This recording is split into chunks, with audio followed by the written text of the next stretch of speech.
Hey, this is the Anonymous T podcast. How's everybody doing today? Again, this is my backup channel to my main channel, Anonymous T on YouTube. I have this backup channel for just in case purposes because there is a show I talk about in which a couple of the cast members are like randomly striking YouTubers' channels who discuss it because I guess they don't like what's being discussed nonetheless. But this is backup that I'm going to post more content on and more other shows, other things that are happening in the news, other things that are impacting or having a significant impact on the culture and all of the things. So in this particular video, we're going to be talking about CBS and the NAACP developing the first Black daytime soap opera in 35 years, people. And I know you're thinking to yourself, some of you are probably too young, and you're thinking to yourself, there used to be a Black soap opera? Yes. And the name of it was Generations, you guys. It was such a good show. I was such a kid at the time, didn't understand it. But nonetheless, this is going to be the first time. So the article reads, this is from MSN, says CBS is developing a soap opera about a wealthy family that could become the first daytime TV drama with a predominantly black cast in decades. The project is titled The Gates, and it follows the lives of a wealthy Black family living in a posh gated community. The show will be produced by a CBS Studios NAACP production venture in partnership with P&G Studios, a division of Procter & Gamble. The Gates will be written by Emmy-winning daytime veteran Michelle Van Jean, the Bold and the Beautiful, who also serves as the showrunner. Van Jean has also written more than 2,000 episodes of daytime TV. The last Black daytime soap opera was NBC's short-lived Generations, which launched in 1989 as a half-hour drama and was reportedly the first U.S. soap to center around a Black family from its inception.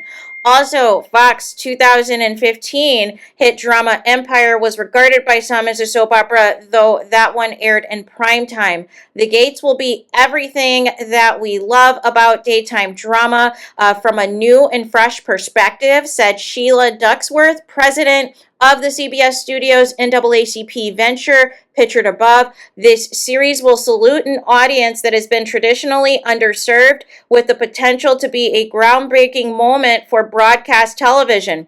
With multi-dimensional characters, juicy storylines, and Black culture front and center, The Gates will have impactful representation. One of the key touchstones of the venture.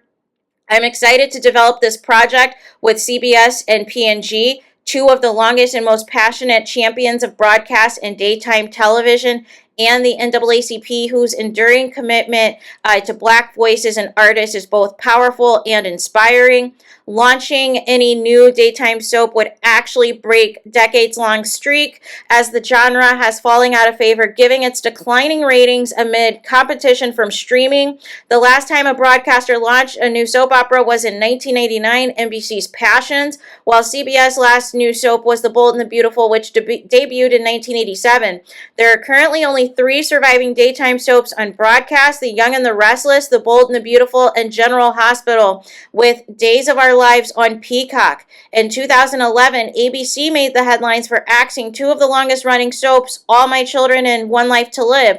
2 years later, Prospect Park attempted to relaunch the soaps online, but CBS recently renewed the 51-year-old Young and the Restless for 4 additional years. Ducksworth and Van Jean will executive produce The Gates alongside Leon Russell, Derek Johnson, and Kimberly Dorbener. So hopefully, it's a success. I hope you guys tune in. I don't know, for some of you, when you guys were growing up, if your parents or grandparents watched soap operas, but my one grandmother did, and she loved, and I think she still watches to this day, Young and the Restless. So anytime I was at her house, it was like, we were seeing all of the soaps on there, primarily Young and the Restless and Bold and the Beautiful. It's like Victor Newman, Nikki Newman, like since I was a kid. And then my mom, for a little while, when I was growing up, when I was a kid, was all about the ABC soaps. So she watched, All My Children, One Life to Live, and General Hospital faithfully. And then it got to a point where she just primarily was watching General Hospital. But I don't think she's watched any soap operas in several years. But it's sad because, unfortunately, we're losing a lot of soap opera veterans as of late, and particularly from General Hospital, which is like incredibly sad. Just again, appreciating the art that a lot of the soap operas bring. We do not know when The Gates is slated to air or whether or not it potentially, there's rumors that it might replace the talk show, The Talk, that comes on I believe it's Monday through Friday after The Bold and the Beautiful, usually, or it might be different times depending on where you live in the country. But nonetheless, I think this will be, I think with the right, promotion and everything else and getting the word out, I think it has potential to do very well in the ratings, right? It was just so unfortunate that Generations didn't get the time that it needed to thrive. However, there have been droughts on all your favorite soap operas where some of the storylines were just completely outrageous or just completely, at the point where you tune out.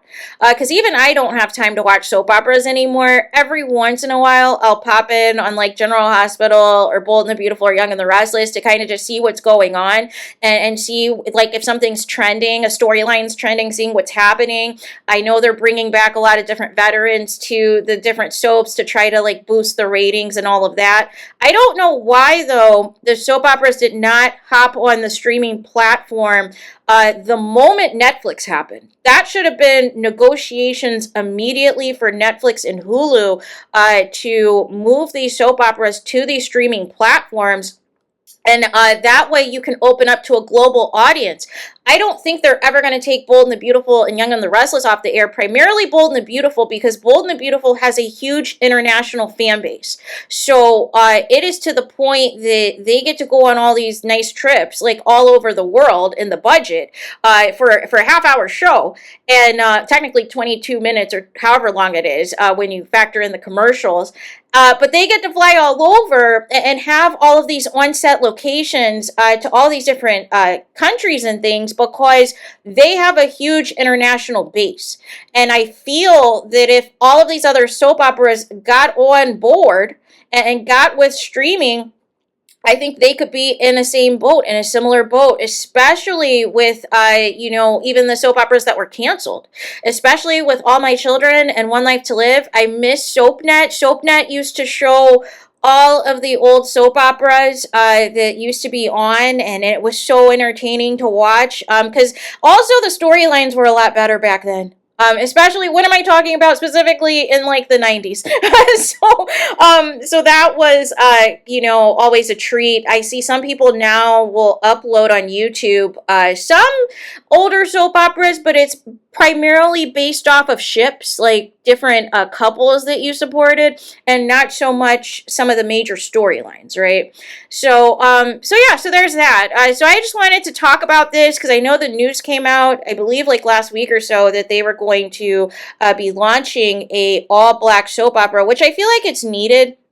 There was a period of time where the Young and the Restless, focused on the Black family, with the Winters. But I feel like over time, it kind of just got like they were kind of just reduced to like one day a week, like a Wednesday or Thursday to just talk about the Winters. And then we never saw them again. And so now I think we're just down to Lily and Devon, who are, making up that, and Nate, I think. We're kind of making up that umbrella, but it's not really a major storyline, right? And then on General Hospital, now they've always incorporated different black soap actors. However, it hasn't really, I feel like now there's more emphasis on the Black family than there was like in quite some time. Because I remember back in the day, like they would incorporate like Justice and Keisha and all these people, but there wasn't necessarily like an actual like family to where we saw too many relatives compared to what we would see with like the Quartermains and the Spencers and all of the things, right? But I feel like now we're seeing a little bit more of the Black family kind of here and there on General Hospital. I mean, I feel like there has to be work with all the diversity in all these shows, but I feel like I see it more now, with all the things. So yeah, so there's that. I just wanted to talk about some soap operas, which I never talk about because I never have time to watch them. But I am all in on this black soap opera. I am going to be tuning in to see all of it and probably review it because I think it's needed. I think it is appropriate, and I feel like this should have been done. They shouldn't have waited 35 years to come out with another all black soap opera. Completely unacceptable. So there is that. Let me know your thoughts in the comments. Please do not forget to like, comment, and subscribe. Hit the notification bell so you're notified the moment I post new content on my channel. And with that being said, I'll talk to you guys again very soon.